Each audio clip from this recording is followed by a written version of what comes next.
एक जानू पर हुसैन बैठे हैं, एक जानू पर नबी के शहजादे हुजूर के बेटे बैठे हैं हजरत इब्राहीम। आ गए बुलबुले सिदरा जिब्राइल अलैहिस्सलाम, अर्ज करते हैं आका अल्लाह आपको सलाम फरमाता है, अल्लाह ने मुझे हुक्म दिया है मेरे महबूब से कह दो अल्लाह इन दो में से एक को लेना चाहता है। इख्तियार आपको दिया है, चाहो नवासा रोक लो चाहो अपना बेटा रोक लो। नबी ने अपने नवासे के सर पे दस्ते शफकत रख दिया। जिब्राइल समझ गए बेटे को लेना है, नवासे को छोड़ देना है। कुछ दिन के बाद हजरत इब्राहीम अलील हुए और उनका विसाल हो जाता है। यही हुसैन है, मदीने की गलियों में चल रहे हैं। हजरत अबू बकर सिद्दीक ने देख के कहा हुसैन नबी ने अपना बेटा देकर तुझे बचाया है। उमर फारूक आजम ने कहा हुसैन नबी ने अपना नूरे नज़र देकर तुझे बचाया है। उस्मान गनी ने कहा हुसैन नबी ने अपना बेटा देकर तुझे बचाया है।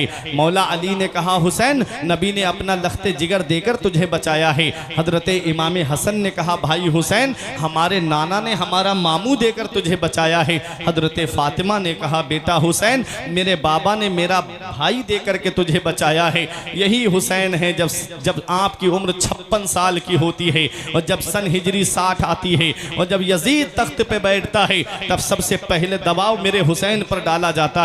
जब मेरे हुसैन पर दबाव डाला गया बैअत के लिए तब मेरे हुसैन ने मदीना छोड़ने का इरादा कर लिया। ऐ शिप्र वालों अपना घर सबको प्यारा होता है, अपना कस्बा सबको प्यारा होता है, अपना गांव सबको प्यारा होता है, अपना मुल्क सबको प्यारा होता है।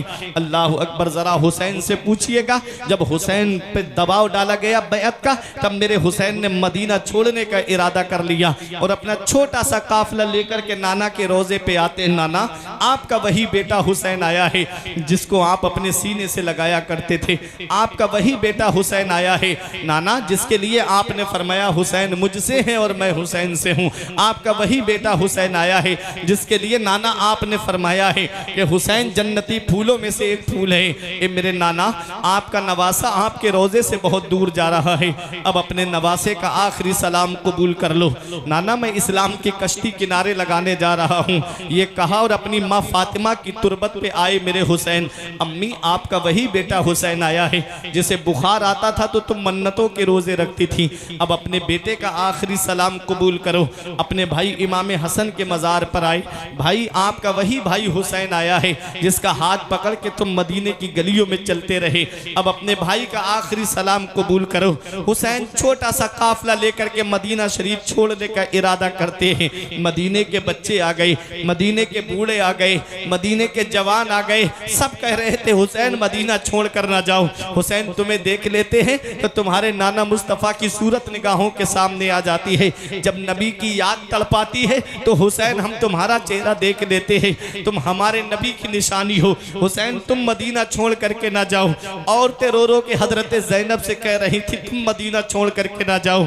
बच्चे हजरत इमाम हुसैन से अर्ज कर रहे थे आका आप मदीना छोड़ करके ना जाएं। मेरे हुसैन ने अज़्म मुसम्मम कर लिया था, मेरे हुसैन ने पुख्ता इरादा कर लिया था मदीना छोड़ने का। ऐ शिप्र वालों आपकी बस्ती में कुछ लोग ऐसे होंगे कि जिन्होंने हज किया होगा या उम्रा किया होगा, या हमारे आपकी बस्ती के जो आलिम हैं, अइम्मा हैं, इमाम हैं, आप इनसे पूछिएगा, ये आपको बताएंगे कि मदीना शरीफ की सरजमीन कैसी सरजमीन है। हाजी जब मक्का में होता है तो उसे घर बार की याद आती है, जब वही हाजी मदीना शरीफ आ जाता है, जब एक बार नबी के रोजे का दीदार करता है, सुनहरी जालियां निगाहों के सामने होती हैं तो सुनहरी जालियों के सामने खड़े होकर कहता है मौला पूरी जिंदगी दुआ करता रहा यहाँ आने के लिए कि दिखा दे या इलाही वो मदीना कैसी बस्ती है जहाँ पर रात दिन मौला तेरी रहमत बरसती है। ए मेरे परवरदिगार आज तूने मेरी तमन्ना पूरी कर दी। 8 दिन इस वक्त जो वहाँ की हुकूमत है वो 8 दिन से ज्यादा मदीने में हाजी को रुकने नहीं देती, 8 दिन से ज्यादा उम्रा करने वाले को मदीने में ठहरने नहीं दिया जाता। 8 दिन कब पूरे हो जाते हैं उसे पता भी नहीं चलता।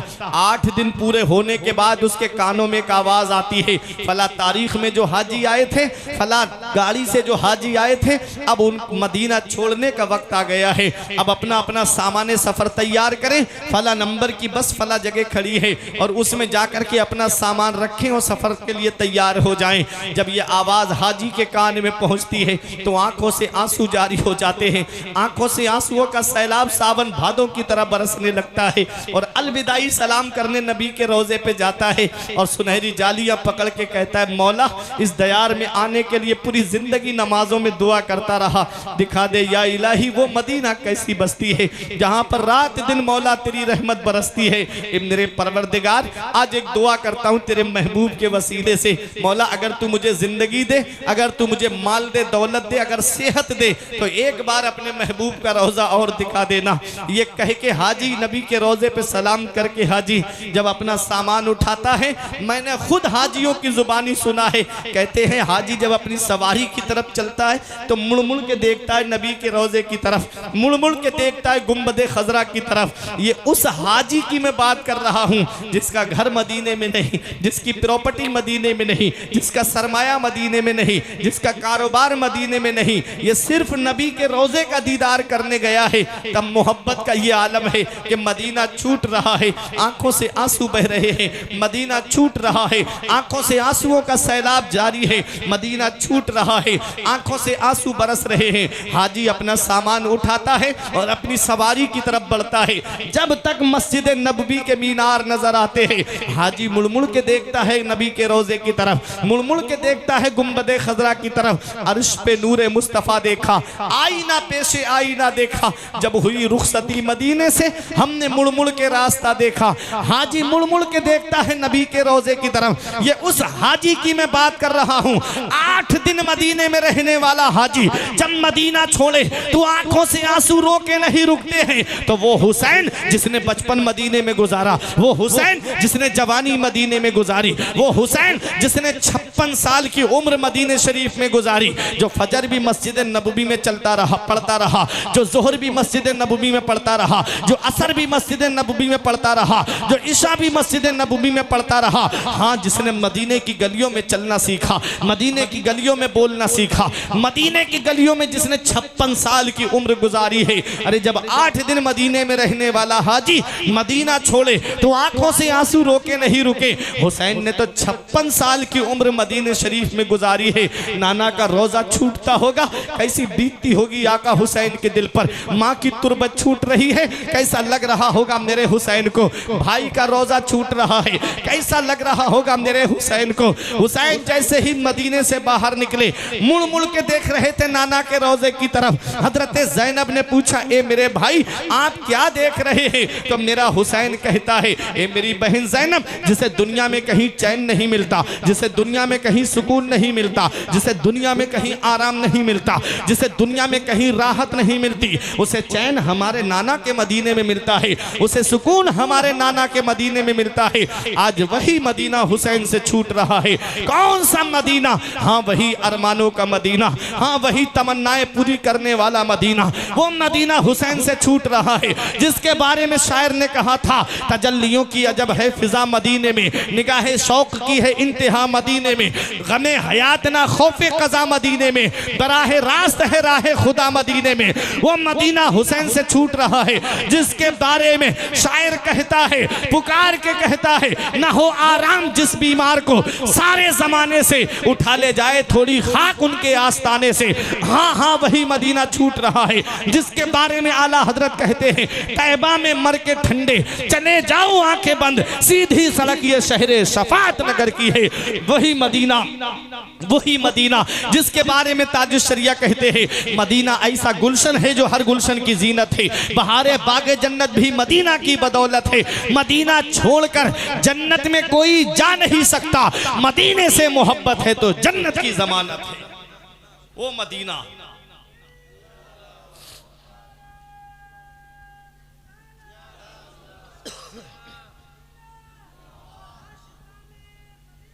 जिंदाबाद, जिंदाबाद, जिंदाबाद।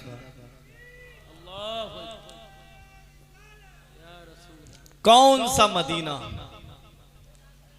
हुसैन मदीना छोड़ के मक्का आए, शहरे रसूले पाक का जीना उदास है। करबल चले हुसैन मदीना उदास है, बानों ने शह से अर्ज की नाना दुहाई है, जाता है दूर दर से नवासा उदास है। हुसैन मक्का पहुंचे, मक्के से निकले कूफे के लिए, मुकद्दर ने करबला पहुंचा दिया। निकले थे कूफे के लिए, तकदीर ने करबला पहुंचा दिया। और जैसे ही हुसैन मक्के से चले तो शायर ने बड़ा अच्छा नक्शा खींच के कहा था कि छोड़े कर अब तेरा आसे ताना, करबला जा रहा हूँ मैं नाना। छोड़े कर अब तेरा आसे ताना, करबला जा रहा हूँ मैं नाना।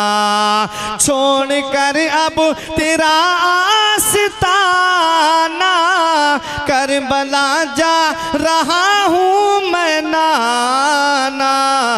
दीने अहमद है मुझको बचाना, करबला जा रहा हूँ मैं नाना। दीने अहमद है मुझको बचाना, करबला जा रहा हूँ मैं नाना। साथ निकला है भाई भतीजा, सर पे बांधे कफन बच्चा बच्चा।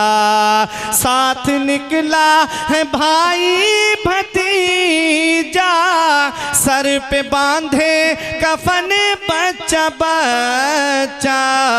कह रहा है ये पूरा घराना, करबला जा रहा हूँ मैं नाना। कह रहा है ये पूरा घराना, करबला जा रहा हूँ मैं नाना। एक सजदा मैं ऐसा करूँगा, हश्र तक उसे को पूरा करूँगा। एक सजदा मैं ऐसा करूँगा, हश्र तक उसे को पूरा करूँगा। सर कयामत के दिन है उठाना, करबला जा रहा हूँ नाना। सर कयामत के दिन है उठाना, करबला जा रहा हूँ मैं नाना। हुसैन करबला के मैदान में पहुंचे। 7 मुहर्रम को हुसैन पे पानी बंद हुआ। बातचीत करते करते आशूरा की रात आ जाती है। अब तवज्जो दीजिएगा, सुबह को जंग के तरीके शुरू होते हैं। सबसे पहला तीर जिसने हुसैन की तरफ चलाया उसका नाम अमर इब्ने साद था। उसने कहा, लोगों यजीद के दरबार में गवाही देना कि सबसे पहला तीर मैंने हुसैन की तरफ चलाया है। क़ज़ा व क़द्र के मालिक ने कहा, बदबख्त एक तू है कि तूने हुसैन की तरफ तीर चलाया। एक तेरा जन्नती बाप था जो रसूल पे हर आने वाला तीर अपने सीने पे रोक रहा था। क्या इनकलाबात है ज़माने के। ज़रा बाप की तकदीर देखो और ज़रा बेटे की तकदीर देखो। बाप हैं हज़रत साद इब्ने अबी वक्कास रज़ी अल्लाह ताला अन्हु। मैदान उहुद में जब तीर आ रहे थे, हज़रत साद अपने सीने पे रोक रहे थे। नबी ने उनसे फरमाया, इरमे या साद फिदा का अबी व उम्मी। ए साद तुम तीर चलाओ, तेरे ऊपर मेरे माँ बाप कुर्बान हो जाएं। आज उन्हीं का बेटा हुसैन की तरफ तीर चला रहा है। ऐ शिवपुर वालों तवज्जो मेरी तरफ दीजिएगा। हुसैन के पहले गुलाम आगे बढ़ते हैं। हजरत जहीर ने जामे शहादत नोश किया। हुसैन के दोस्त आगे बढ़ते हैं। हजरत मुस्लिम इब्ने औसजा ने जामे शहादत नोश किया। वहीं करबला शरीफ से थोड़ी दूरी पर एक कबीला आबाद था जिसे बनु कल्ब का कबीला कहते थे। उस कबीले में एक बड़ी हसीनो जमील औरत थी। उसकी शादी होती है, उसके यहाँ पर एक बच्चा पैदा होता है। बच्चा बड़ा खूबसूरत था। उस बच्चे के पैदा होने के कुछ दिन के बाद में उसके बाप का साया सर से उठ गया। बच्चा यतीम हो जाता है। बाप का साया उस बच्चे के सर पर नहीं है। माँ ने इद्दत की। इद्दत के बाद दूसरे निकाह का पैगाम आया कि तू दूसरी शादी कर ले। उसने ये कह के इनकार कर दिया कि मैं अपने बच्चे पे सौतेले बाप का साया नहीं पड़ने दूंगी। लोगों ने कहा, फिर इस बच्चे की परवरिश कैसे करेगी। कहा कि मैं मेहनत करूंगी, अपने बेटे को पालूंगी, मजदूरी करूंगी, अपने बेटे को पालूंगी। वो बच्चा जवान होता है। उसकी शादी के लिए उसकी माँ सोचती है कि कोई नेक स्वाले दुल्हन दुल्हन मिल जाए, नेक स्वालिहा दुल्हन मिल जाए, उसके लिए बेहतरीन दुल्हन तलाश की और उसका निकाह हो जाता है। ऐ शिवपुर वालों, आज 17 दिन हुए हैं उस नौजवान की शादी को। वो घर में आता है, माँ को रोते हुए देखा, रोते हुए माँ को जब देखा तो तड़प गया। बेटा बेटा बड़ा फर्मा बरदार था, कहता है ऐ मेरी माँ, आज तू रो क्यों रही है? क्या मेरी बीबी ने तुझको खाना नहीं दिया? क्या मेरी बीबी ने तुझको पानी नहीं दिया? क्या मेरी बीबी तेरी फर्मा बरदार नहीं है? आज तेरी आंखों में आंसू कैसे? तब माँ ने रोते हुए कहा, बेटा आ मेरे पास में बैठ, आज मैं तुझे एक राज की बात बताती हूँ। बेटा कहता है माँ कैसी बात? कहा बेटा जब तू पैदा हुआ था तेरे बाप का साया तेरे सर से उठ गया था। बेटे इद्दत के बाद मेरे पास दूसरे निकाह के पैगाम आए थे, लेकिन मैंने तेरी वजह से दूसरा निकाह नहीं किया, कहीं मेरे बेटे के ऊपर सौतेले बाप का साया न पड़ जाए। ऐ मेरे बेटे, मैंने रात की नींद खराब करके तुझको पाला, मैंने दिन का चैन खराब करके तुझको पाला। तू रात में पेशाब कर देता बेटा तो मैंने तुझे सूखे में सुलाया और खुद गीले में सो गई। ए मेरे लाल, मैंने बड़ी परेशानियां उठा करके तुझको पाला है। आज उन परेशानियों के जो एहसान मैंने तेरे साथ में किए हैं, आज उन एहसानों के बदला चुकाने का वक्त आ गया, आज उन एहसानों के बदला पूरा करने का वक्त आ गया। बेटा कहता है माँ बात तो बता क्या है? माँ ने कहा मेरे लाल, करबला के मैदान में यजीद 22,000 यजीदियों ने इमाम हुसैन को घेर लिया है। बेटे मैं चाहती हूँ कि तू हुसैन की अजमत पे जामे शहादत नोश कर ले, तू जा और हुसैन की अजमत पे जामे शहादत नोश कर ले। वो बेटा फर्मा बरदार था, कहता है मेरी माँ मेरा रब गवाह है, मुझे इस वाक़े का इल्म नहीं था, अगर मुझे पता होता तो ये सारी बात बताने की जरूरत भी नहीं पड़ती, मैं जाऊंगा और हुसैन की अजमत पे जान दूंगा। बेटा माँ से कहता है मेरी माँ क्या मुझे थोड़ी मोहलत मिल सकती है? माँ ने कहा किस लिए? कहा माँ वो जो 17 दिन पहले मेरे निकाह में आई है, मैं अपनी बीबी से 2 बातें तो कर लूं, जिसकी मेहंदी के रंग अभी फीका तक नहीं पड़ा है, जिसके हाथ की मेहंदी का रंग अभी फीका नहीं पड़ा, मैं अपनी बीबी से 2 बातें तो कर लूं। माँ ने कहा बेटा कहीं ऐसा ना हो बीबी की मोहब्बत में रुक जाए कदम, कहीं ऐसा ना हो बीबी की मोहब्बत की जंजीर तेरे कदमों में पड़ जाए। वो बेटा कैसा फर्मा बरदार था, कहता है ऐ मेरी माँ, जिस दिल में नबी की मोहब्बत समाई हुई हो उस दिल में किसी और की मोहब्बत जगह नहीं ले सकती। मैं अपनी बीबी से 2 बातें करके आता हूँ। बेटा जैसे ही अंदर गया उसने अपनी बीबी को सलाम किया, बीबी ने सलाम का जवाब दिया। उसके बाद बेटा कहता है, शौहर उसका कहता है और उस बेवा औरत का बेटा कहता है, क्या कहता है? ऐ मेरी शरीके हयात, तुम्हें मैं इजाजत देता हूँ, तुम चाहो तो मेरी माँ के पास रहो या चाहो तो अपने माँ बाप के पास चली जाओ, और अगर तुम कहो तो मैं तुम्हें तलाक भी दे सकता हूँ। बीबी ने जब इतना सुना, 17 दिन जिसके शादी को हुए हो, जब वो डिवोर्स की बात सुने, जब वो तलाक की बात सुने, बताओ उसके दिल पे क्या बीतेगी। उसने आंखों में आंसू भर के कहा मेरे शौहर मेरी गलती क्या है? क्या मैं तुम्हारी माँ का कहना नहीं मानती? क्या मैं तुम्हारी माँ की फर्मा बरदार नहीं? क्या मैं तुम्हारी माँ को खाने पीने के सामान देने में किसी चीज में जो है मैं सुस्ती बरतती हूँ? कहा नहीं मेरी बीबी तू बहुत अच्छी है, तू बड़ी फर्मा बरदार है। कहा फिर मेरे शौहर ये बात क्यों आई? तो वो शौहर कहता है मेरी बीबी मैं जा रहा हूँ करबला के मैदान में हुसैन की अजमत पे जान देने के लिए, ऐ मेरी शरीके हयात, इसलिए मैं तुमसे ये एक कहने के लिए आया हूँ, आज के बाद तुम अपने शौहर का चेहरा नहीं देखोगी। बीबी ने आंसू पोंछते हुए कहा वाह मेरे शौहर, आज से 17 दिन पहले तुमने जो मुझसे वादा किया था उस वादे को तुमने यहीं पर तोड़ दिया। तुमने कहा था तू दुनिया में भी मेरी बीबी है और जन्नत में भी मैं तुझको अपने साथ लेकर के जाऊंगा। ए मेरे शौहर, मैंने बाप का आंगन छोड़ा तुम्हारे लिए, मैंने माँ की ममता छोड़ी तुम्हारे लिए, मैंने भाइयों का साथ छोड़ा तुम्हारे लिए, मैंने बहनों का साथ छोड़ा तुम्हारे लिए, आज तुम ऐसी बात कर रहे हो। ए मेरे शौहर, तुम करबला के मैदान में जा रहे हो, तुम्हें अकेला नहीं जाने दूंगी, मैं भी तुम्हारे साथ चलूंगी और दुनिया की औरतों को बताऊंगी कि हुसैन की अजमत पर जान देने के लिए जहां मर्द पीछे नहीं हटते हैं वहां औरतें भी पीछे नहीं हटती हैं। वो भी आई और उसकी माँ भी आई और वो बेटा भी करबला के मैदान में आया। माँ ने हुसैन से रोते हुए कहा मेरे आका, ये मेरा एक ही बेटा है, जब ये पैदा हुआ था इसके बाप का साया इसके सर से उठ गया था, मैंने बड़ी मेहनत और मशक्कत करने के बाद में अपने इस बेटे को मैंने पाला है। मेरे आका मेरे इस बेटे को कबूल फरमाए और इसे मैदान करबला में जाने की इजाजत दे दें। हुसैन उसको मैदान करबला भेजते हैं। वो बहादुर आया और आकर के बड़ी बहादुरी के साथ में जंग लड़ता है और फिर वापस आके माँ से कहता है, माँ तू मेरी बहादुरी से खुश है? ऐ मेरी माँ, क्या तू मेरी बहादुरी से राजी है?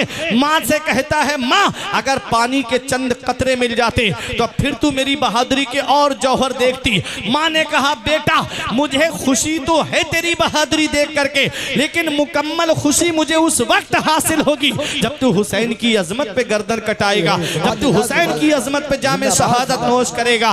बेटा आया और आकर के वो बहादुरी के जौहर दिखाता है। यजीदियों ने उसके सर को कलम किया और इमाम हुसैन की तरफ उसके सर को फेंका। हुसैन ने उसके सर को उठाया और माँ को दे दिया। है नौजवानों, जरा दिल पे हाथ रख करके सोचो, माँ के सामने जवान बेटे का सर है, माँ के हाथों में जवान बेटे का सर है, लड़खड़ाई नहीं, रोई नहीं, बेटे की पेशानी को बोसा दे के कहती है, मेरे लाल आज तूने अपनी माँ के दूध का हक अदा कर दिया है, आज तेरी माँ मुझसे राजी हो गई है, मुझे मुकम्मल खुशी मिल गई है। ये है मैदान करबला।